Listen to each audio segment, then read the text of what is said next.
ওই দেখো। কি?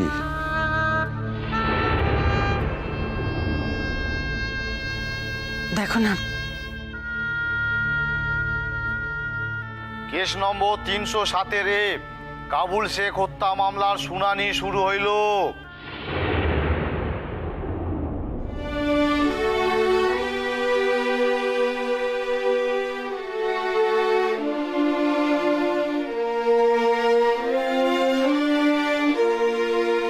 দেখেছো মেয়েটা? এখানে এরকম করো না, এই জন্য তোমাকে আনতে চাই। ইমাম সাহেব বারবার করে বললেন বলে তাই।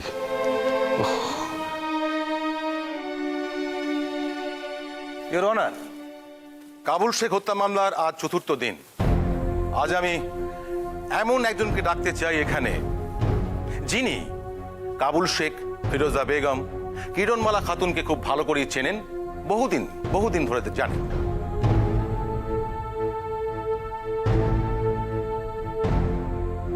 যদি আপনি অনুমতি দেন তাহলে তাকে রাখতে পারি।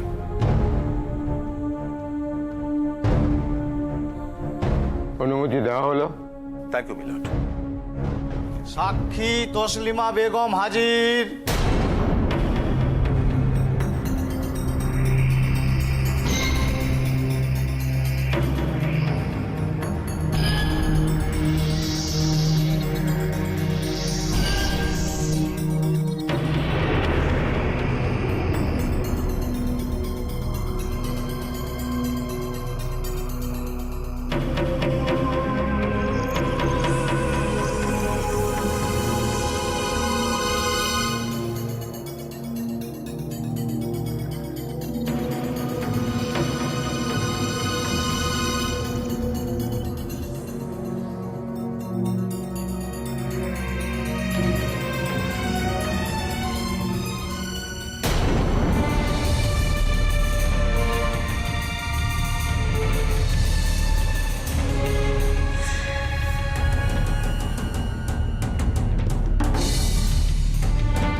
Order order.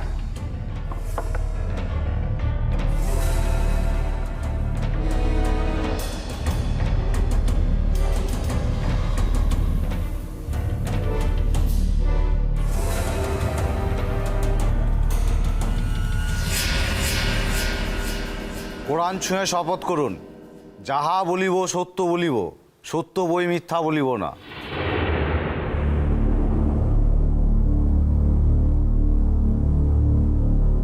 যাহা কমু সত্য কথা কমু, সত্য বই মিথ্যা কমু না।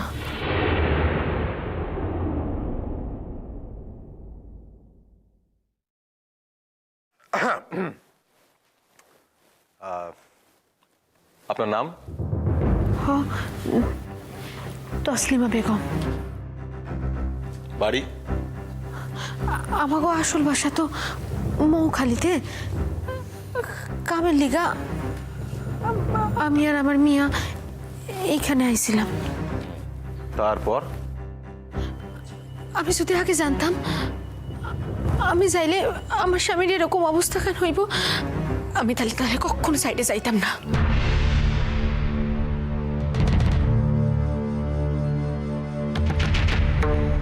দেখুন, আমরা বুঝতে পারছি যে আপনি নিদারুণ মনোকষ্টে ভুগছেন। আপনি আপনার কষ্টের কথা বিচারককে বলুন, তার আগে আপনি আপনার পরিচয় জানান। আচ্ছা, আপনি চান না আপনার স্বামীর হত্যাকারী ধরা পড়ুক? অবজেকশন ইওর অনার, এটা কোনো কাউন্সিলিং এর ক্লাস নয়। আমরা প্রত্যেকেই এখানে আমাদের মূল্যবান সময় দিয়েছি একটি সত্য উদ্ঘাটনের জন্য, কোনো নাটকের মহড়া দেখার জন্য নয়। অবজেকশন মিলট। আমি বিস্মিত হচ্ছি, একজন সদ্য স্বামীহারা মেয়ের কান্নাকে উনি বলছেন নাটকের মহড়া। উনি ওনার দুঃখকে অপমান করছেন, অমর্যাদা করছেন। আমি তার আচরণের বিরুদ্ধে তীব্র ধিক্কার জানাচ্ছি। আপনি সাক্ষীর বয়ান নিন মিস্টার মালাকার।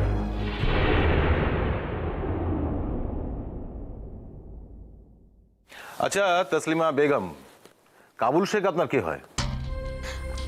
আমার মিয়া, আমি ওনার মাইসা বিবি। আচ্ছা, কাবুল শেখের সঙ্গে কিরণমালা খাতুনের কি সম্পর্ক একটু বলবেন? কমু না কেন, কনের লিগাই তো এখানে আমি আইছি। ওই মাইয়া মানুষটা আমার স্বামীরে সারাটা জীবন জ্বালাইয়া খাইছে।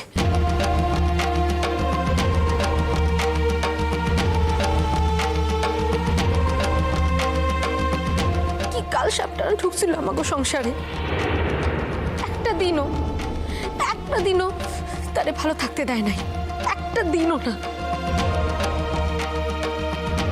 আচ্ছা, তাদের মধ্যে অশান্তিটা ঠিক কি নিয়ে লাগতো একটু বলবেন? কমু না কেন, কনের লিগাই তো এখানে আমি আইছি। তসলিমা সত্য কথা বলতে ডরায় না। ওই যে মাইয়া মানুষ, ওই মাইয়ার তো চরিত্রের দোষ আসিল।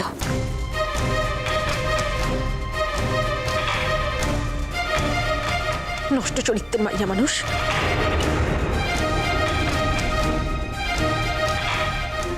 ওই যে ধনকর্তা, তার ভাইস তার লগেই তো নার্গিসের।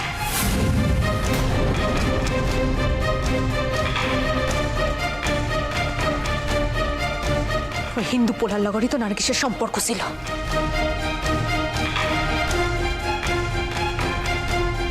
নার্গিস? হ, নার্গিস। ওর নামই তো নার্গিস।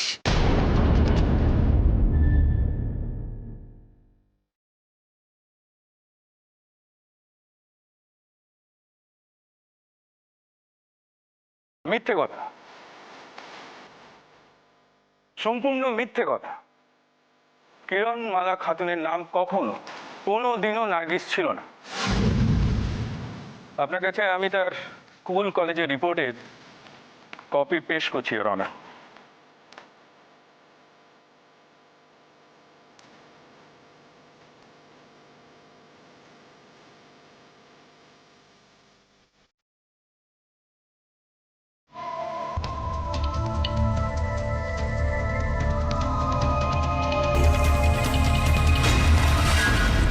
মাননীয় বিচারকের দৃষ্টি আকর্ষণ করে আমি এইটুকু বলতে চাই যে মিস্টার মালাকার কিরণমালা খাতুনের চরিত্র মেলাইন করতে উঠে পড়ে লেগেছেন, আর সেই জন্যই তিনি তার সাক্ষীকে মিথ্যে কথা বলতে ইনস্টিগেট করছেন। অবজেকশন মিলট। আমি অত্যন্ত অপমানিত বোধ করছি আর বিস্মিত হচ্ছে এই ভেবে যে মিস্টার ব্যানার্জি বোধহয় ভুলে গেছেন একজন মানুষের অফিসিয়াল নেমের বাইরেও একটা নিক নেম থাকে, যাকে বলে ডাক নাম। আমি যতদূর জানি যে মিস্টার ব্যানার্জির ডাক নাম বাবলু। তার মানে কি এই যে বাবলু আর মিস্টার ব্যানার্জি আলাদা লোক? আপনি অযথা উত্তেজিত না হয়ে সাক্ষীর বয়ানটা শুনতে দিন, বলুন।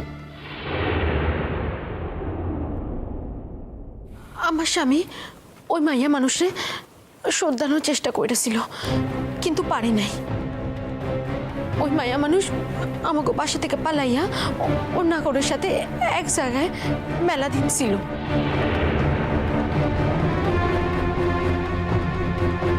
কিন্তু আমার স্বামী তারপরও তালে ফিরাই লইছে।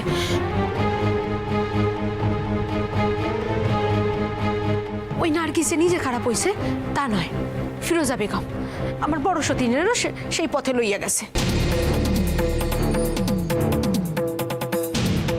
ওই দেশে আমার স্বামীর প্রভাব খাটাইয়া এমন করছিল যে আমার স্বামী মান যাবার ভয় ওই দেশ থেকে আমারে লইয়া এই দেশে আইছে। এখানে আইসাও তো কাবুল শেখের মৃত্যুর দিন আপনি কোথায় ছিলেন? আমার মাইয়ার হঠাৎ শরীর খারাপ হয়, তার লিগাই আমি দেশে চলে যাই। ওই মাইয়া মানুষ নির্জস তককে তককে ছিল, সুযোগ বুঝছাই আমার স্বামীরে। আপনি কি ফের ওদেশ থেকে এলেন? কিভাবে এলেন? অপ্রাসঙ্গিক প্রশ্ন। খুবই প্রাসঙ্গিক, ইওর অনার। আপনি যদি অনুমতি করেন তাহলে আমি ওনাকে দু একটা প্রশ্ন করতে চাই। অনুমতি দেওয়া হলো।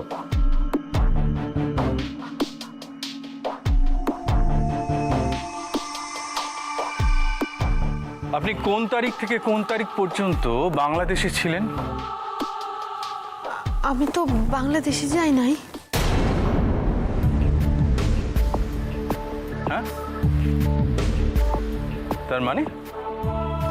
মানে বর্ডার পার হইতে গিয়া পুলিশ আমারে ধরে ফেলে।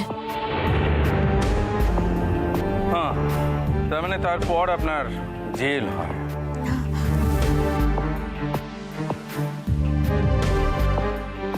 না, মানে মানে ঠিক তা নয়। কি ঠিক কি?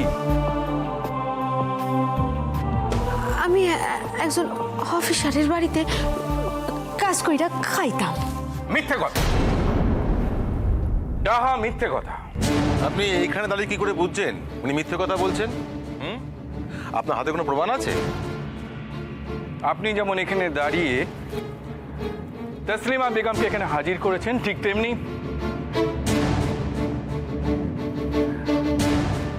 ইওর অনার, আমি আমার কথার সত্যতা প্রমাণ করার জন্য একজন সাক্ষীকে এখানে ডেকে নিতে চাই।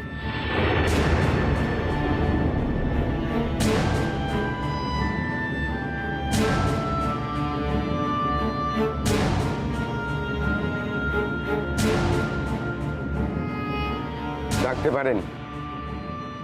সাক্ষী মঞ্জুর রহমানকে এখানে হাজির করা হোক। সাক্ষী মঞ্জুর রহমান হাজির। আপনি জায়গায় গিয়ে বসুন।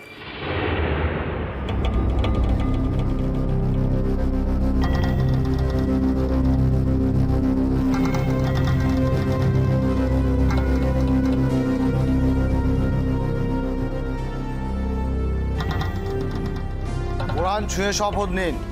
যাহা বলিব সত্য বলিব, সত্য বই মিথ্যা বলিব না। যাহা বলিব সত্য বলিব, সত্য বই মিথ্যা বলিব না। হ্যাঁ বলুন, তসলিমা বেগমকে আপনি কতদিন ধরে চেনেন? মাসখানেক। কিভাবে? বেনিয়মে বর্ডার পার করতে গিয়ে ধরা পড়েন ওই মেয়ে মানুষ। তারপর আপনি ওকে জেলে দিয়েছিলেন? না স্যার, উনি খুব কাঁদছিলেন আর বলছিলেন আর যাই করুন আমাকে জেলে দেবেন না, আমার কেউ নাই। বুঝেছি। তাই আপনি দয়া পরবশ হয়ে তাকে আপনার বাড়িতে আশ্রয় দিলেন? হ্যাঁ স্যার। আপনার বাড়িতে কে কে আছেন? আমার স্ত্রী মারা গেছেন, আপাতত আর কেউ নেই।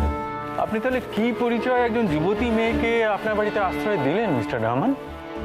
আমি বলেছিলাম কিছুদিন পর সে যদি চায় আমি তাকে শাদী করব।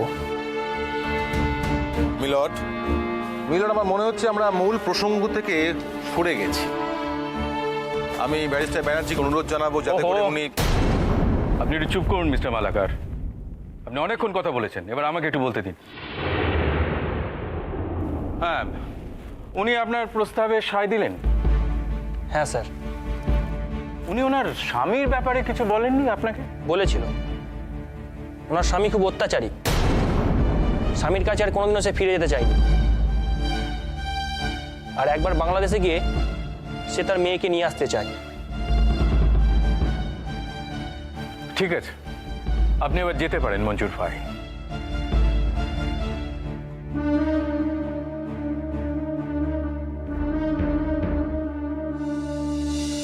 ব্যাখ্যার আর কোনো প্রয়োজন নেই ইওর অনার, আপনি নিজের কানেই তো সব শুনলেন।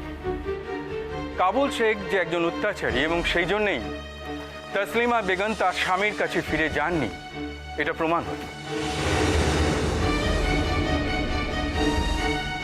এবং সেই সঙ্গে এও প্রমাণ হলো যে তসলিমা বেগম জেলে যাওয়ার ভয় তার সতীত্ব বিসর্জন দিয়েছেন।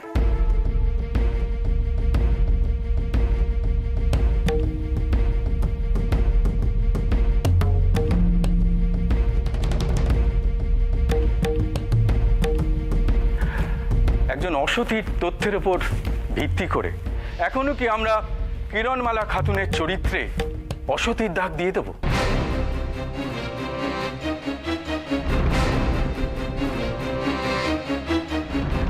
বিচারের ভার আপনার। আমি আমার বক্তব্য এখানেই শেষ করলাম।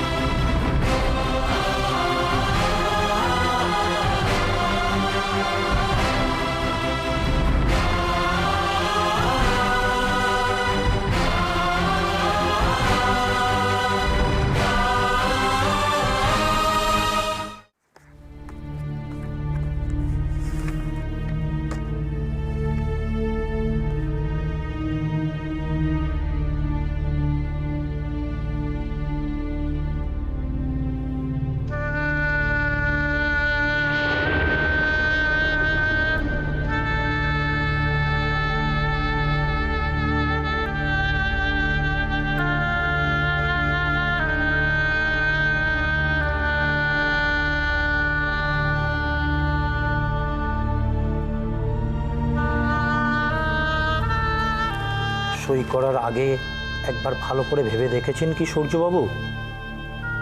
আরও একবার কি ভেবে দেখতে চান? না ডাক্তারবাবু, আমি আগেও যেমন মন থেকে প্রস্তুত ছিলাম এই সই করার ব্যাপারে, আমি এখনো ঠিক তাই আছি। আমার আর কিছু ভাবার নেই। ঠিক আছে, কিন্তু সঙ্গে যদি আপনি আপনার কোনো অভিভাবককে নিয়ে আসতেন। আমি সাবালক, নিজের সিদ্ধান্ত নিজে নেওয়ার স্বাধীনতা আমার আছে। আর তাছাড়া আমি তো আগেই বলেছি আমার পরিবারে তেমন কেউ নেই যিনি আমাকে সাথে করে এখানে নিয়ে আসেন।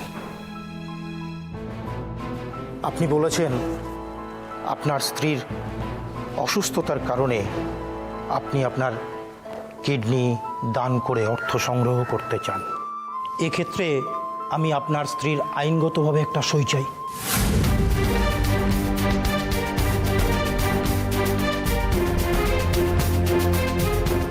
প্রয়োজন হলে আমরা তার সই নিজেরা গিয়েও সংগ্রহ করে নিয়ে আসতে পারি। আইনের দিকটাও তো আমাদের ভেবে দেখতে হবে।